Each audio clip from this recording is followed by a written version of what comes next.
Hi, my name is Claude Garceau. I have been diagnosed with prostate cancer 6 years ago, almost 6 years ago, in November of 2006. I have a Gleason score of 6, so it's a moderate cancer, hopefully. My association with the prostate support group. When I was diagnosed, I went to visit the doctor, and when he informed me that I had prostate cancer, basically it was like there was an advertisement about cancer 10, 15 years ago, where the doctor tells me they have cancer, and suddenly they don't hear anything, they hear blah, blah, blah. It was like this in my case, so I kind of tuned out. But one of the things that he told me is that there is a support group, and the next meeting is this next Saturday. So I was diagnosed on a Thursday, and my first meeting was 2 days later on a Saturday. And when I arrived there, I met the people from the support group, and I was expecting to see 4 or 5 people around the table. At that time, there was close to maybe 100 people in the room, so I was a little bit shocked to see that many people. And what was very noticeable, that most of them looked older than me, because when I was diagnosed, I was only 47 years old at the time. In my case, I did present to the group on a few occasions. The reason why is because I was doing something different than what the other people were doing. And in my case, it was slightly different also because I was much younger.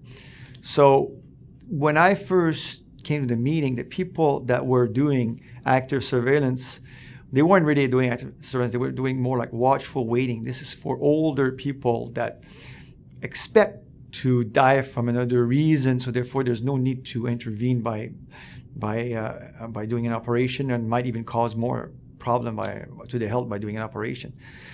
So very few young people, and I was one of the youngest, would do what I do. So people were very interested in knowing why I would do that, and also what is it that I would do besides watchful waiting. You more or less wait, while active surveillance, you take active participation to help to either resolve the problem or make sure the problem doesn't get worse.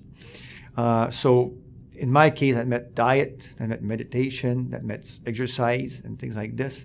So the people were quite interested in knowing this. So I have presented on a couple of occasions about what is it that I do for my diet, and people were quite interested. Who benefits the most out of those meetings?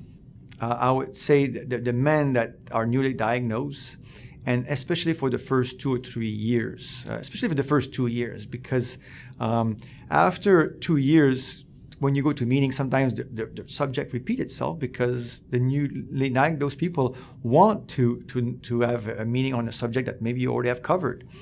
But you still return occasionally because you want to reinforce this information. You want to make sure you understood correctly the first time and so on. But mostly in the first 2 years. I know that personally, in the first 2 years, I hardly miss any meeting. And I remember the organizer telling me, oh yeah, people mostly come for the first year or two, and then they come occasionally after that. And I was thinking, I won't do that.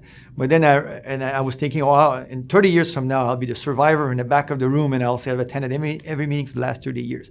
But it is true that after you've covered most of the subject for a couple of years, if it's something you already covered and you're very busy that weekend, you might miss a meeting. But you still return occasionally. And in my case, I return also because I was the first person one of the first person to do active surveillance.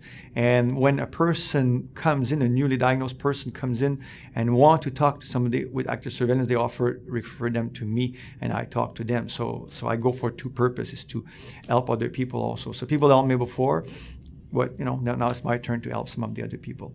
It's all on a volunteer basis. So you have to do your part also.